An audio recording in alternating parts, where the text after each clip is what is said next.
saya dari Prodi S1 Kebidanan Universitas Muhammadiyah Gombong. Di sini saya akan menjelaskan sistem reproduksi wanita. Sistem reproduksi wanita itu sebenarnya dibagi menjadi dua, yaitu organ reproduksi bagian luar dan organ reproduksi bagian dalam. Tapi saya akan menjelaskan organ reproduksi bagian dalam. Dan di sini saya akan menjelaskan fungsi utama dari organ reproduksi bagian dalam, yaitu sebagai penghasil ovum atau sel telur dan sebagai tempat di mana sang bayi itu berkembang dari zigot menjadi bayi. Pertama-tama saya akan menjelaskan bagian ovarium. Ovarium ini terletak di antara kanan dan kiri dari rahim. Tahukah teman-teman fungsi dari ovarium itu? Nah, ovarium itu memiliki fungsi sebagai penghasil telur dan hormon loh. Apa tahu nama hormonnya? Yaitu hormon estrogen dan progesteron. Nah, setelah ovarium ini menghasilkan ovum dan telah matang, nah ovum itu dilepaskan dari ovarium. Nah, pelepasan ovum itu disebut dengan ovulasi. Nah, terus setelah ovum itu matang dikirim kemana sih? Nah, ovum yang telah matang itu ditangkap oleh infundibulum. Setelah mencapai infundibulum yang seperti corong ini akan dikirim ke rahim melalui saluran tuba falopi yang menghubungkan antara ovarium dengan uterus. Nah, tuba falopi itu memiliki fungsi sebagai tempat terjadinya pembuahan. Nah, pembuahan itu bisa terjadi karena sel telur itu bertemu dengan sel sperma di dalam tuba falopi. Nah, setelah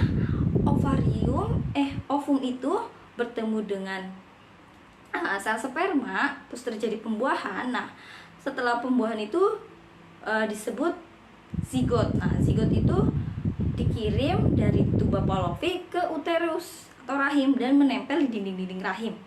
Nah, rahim itu memiliki fungsi sebagai tempat bayi itu tumbuh dan berkembang dari zigot sampai bayi.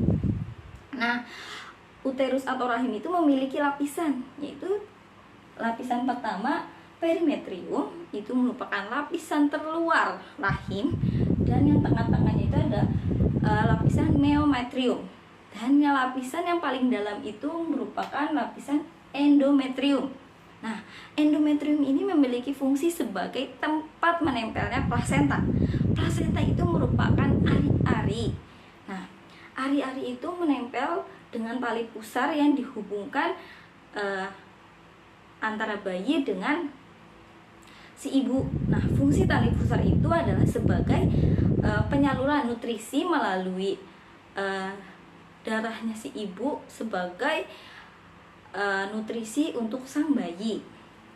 Nah, di rahim itu mulailah tuh dari zigot berkembang selama 9 bulan. Nah, setelah matang, bayi itu dikeluarkan melalui serviks.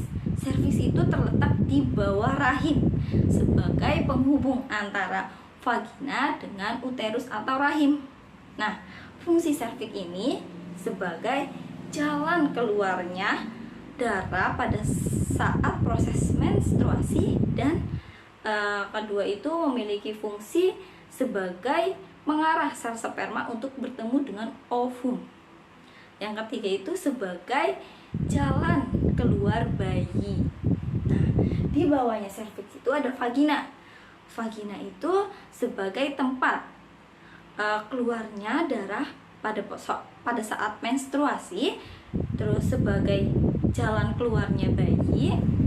Oke, pembahasan mengenai sistem reproduksi wanita terutama bagian dalam sampai sini dulu ya teman-teman. Kurang lebihnya mohon maaf.